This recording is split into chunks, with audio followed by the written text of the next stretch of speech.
কোরআনে যাদের সঙ্গে বন্ধুত্ব করতে নিষেধ করা হয়েছে, ১. কাফের ও মুশরিক যারা ইসলামের শত্রু। হে মুমিনগণ, আমার শত্রু ও তোমাদের শত্রুকে বন্ধুরূপে গ্রহণ করো না। সূরা আল মুমতাহিনা ৬০-১। এখানে স্পষ্ট করা হয়েছে, যারা আল্লাহ ও তার রসুলের বিরোধিতা করে তাদেরকে অন্তরের বন্ধু ও মিত্র বানানো যাবে না। ২. যারা আল্লাহর দ্বীন নিয়ে ঠাট্টা বিদ্রূপ করে, তোমরা তাদেরকে বন্ধু বানিও না যারা তোমাদের দ্বীনকে হাসি ঠাট্টার বিষয় বানিয়েছে।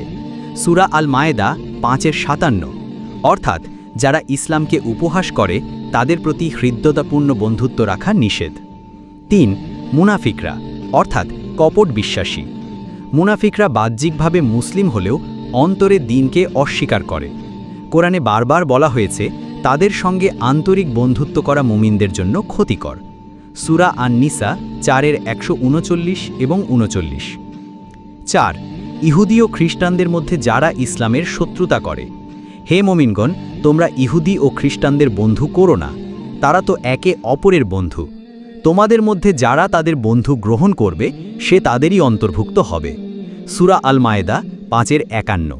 এখানে সাধারণ মেলামেশা বা ব্যবসা বাণিজ্য নিষিদ্ধ নয়, বরং রাজনৈতিক ভাব বা ধর্মীয় অনুগত্য ও ঘনিষ্ঠ মিত্রতা বোঝানো হয়েছে।